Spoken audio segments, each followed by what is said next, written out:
Hello, podcast listeners. We know podcasts are a great way to catch up on a program that you may have missed on KSJE, and it's provided as a free service of this radio station.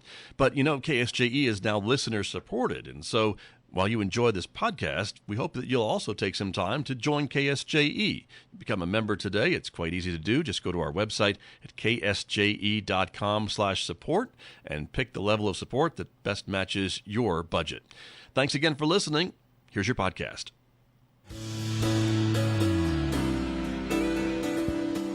Now back to Studio A and the award-winning Scott Michlin morning program on KSJE.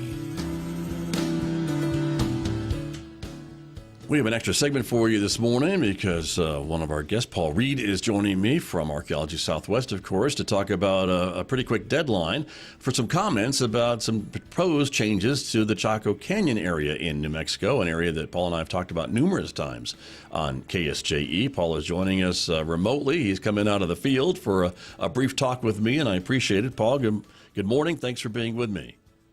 Thanks. Good morning to you. Thank you so much for creating some time this morning. Yeah, you're welcome. And this was somewhat of a last-minute thing, but it was also a last-minute thing that came from the Bureau of Land Management, I guess, about accepting public comment about some proposed changes to the area around Chaco Canyon. And so we've talked about that before, but what's the gist of this latest proposal, Paul? Right. So, and to some extent, we did see this coming. There were some announcements last year, but basically BLM and the Department of Interior proposing to revoke the mineral withdrawal, the protection zone in the 10-mile area around Chaco Canyon. This is something, we spent a lot of time talking about here, Scott, from 2021 to 2023.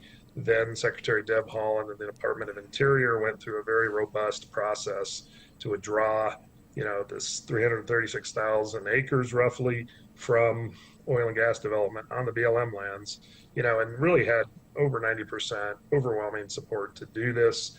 The new administration now is establishing a process to either revoke the mineral withdrawal completely or to drop it down to a 5-mile zone of protection. And so we've, reached out to folks who care about this, and we're trying to generate comment.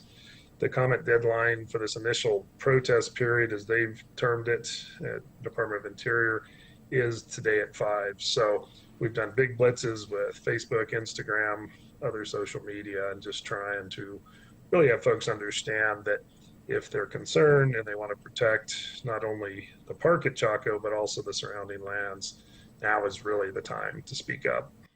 Right. And again, I guess the idea would be that there are maybe 3 different proposals to maintain it what it is, to eliminate it entirely, or to shrink it down to just a 5-mile zone. Is that kind of the 3 options that are on the table so far? Right, correct. And this basically is the process that we go through with the National Environmental Policy Act, or NEPA, when government, BLM in this case, announces a move. They have to go through this NEPA process, and it generally identifies a range of alternatives. There's a no-action alternative. That's the one we're advocating for, which is leave things as they are. There's the reduce the 10-mile to 5-mile, and then to completely revoke it. So, they've indicated very clearly, Department of Interior, BLM have that their favorite option is to just remove the zone entirely. And again, Paul, the idea that this was just a 7-day comment period, that seems somewhat short and somewhat unique. Normally, these comment periods are much longer. At least it's been my understanding. Is that yours as well, or is this not something that doesn't happen very often? We believe this is outrageously short at 7 days, and this is essentially what is termed under, again, the NEPA law, a protest period for folks to register an initial reaction. After that ends today, they're opening up a 14-day, so also a very short period under NEPA, again, for folks to comment specifically on their environmental assessment, or EA as we call it in this case. And again, to step back, when we went through this process from 2021 to 2023, the Department of Interior established first a 90-day period for folks to comment. They had multiple public hearings in Farmington and Albuquerque, lots of discussion. And then when folks were running out of time to comment, they opened it up to an additional 30 days. So a very robust period of time. And they want to change all that and just do away with the zone of protection for one of the most amazing and spectacular places, not just in the Southwest, not just in our state, the Southwest, the West, the world, right? And they're trying to do away with that with very little public comment. So we find this outrageous. Yeah, and I guess again the fact that it was 7 days over the Easter holiday weekend too, right? And I guess that was another part that some folks are upset about or concerned about because of this short period of time, and the fact that a lot of the days went over a holiday weekend.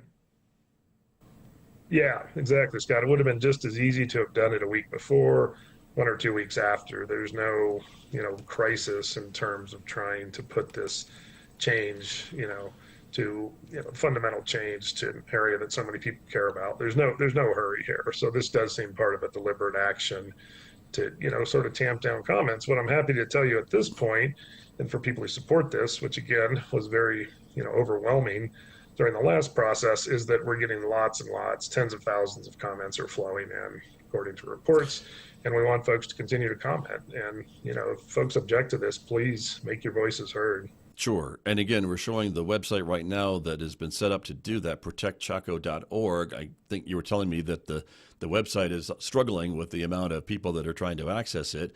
There's another way to do it directly to the BLM, which is this eplanning.blm.gov, which is another site. You have to do a little more searching for the project you want to comment on, but that's another way to do that if the other site is not working properly. And I guess, again, just to be fair, they'll accept comments either way on this proposal, correct? I guess if you want to comment in favor of it, you could do that. If you want to comment against it, you can do that. They are accepting public comments for and against during this short 7-day period that ends today.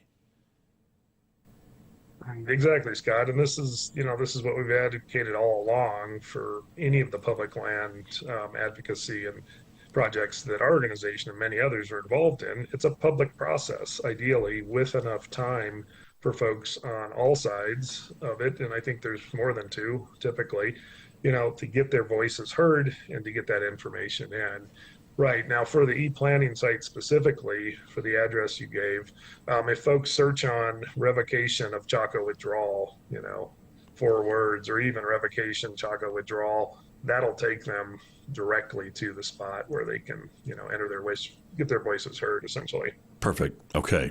And Paul, I would imagine that you are hearing and from your friends and colleagues with Native American organizations throughout the region, the Pueblos and others who have certainly very well-established ties to this area and certainly have been somewhat outspoken about their wants to protect this area and things like that. I imagine they want a seat at the table and want their voices heard.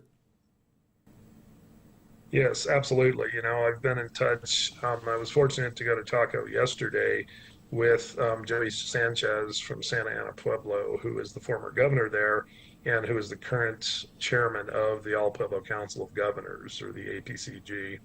And so they're on this issue, talking about it, and we're going to get their own comments in. We've seen a big upswelling from organizations across the West and across the country. So, Chaco Canyon is an amazing, special place. If there's anyone listening who doesn't know that, I would encourage them to go out and visit and try to understand that. We don't need oil and gas development next to one of the most amazing places on the planet. And for me, it really is that simple.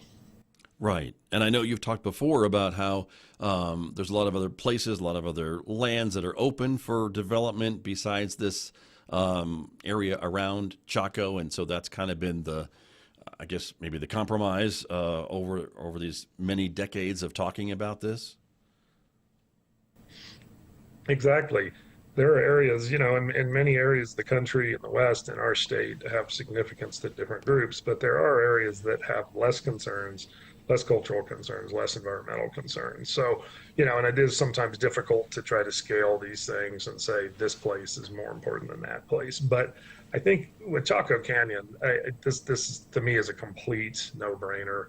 Let's protect this amazing place, the seat of ancestral, ancient, sacred Pueblo culture, an area that has become very important to many other groups, many Navajo families live in the area around this. They wish as well to be protected from the oil and gas if it's not necessary. So this issue again has broad support in the public and in the many sovereign Native and Indigenous nations.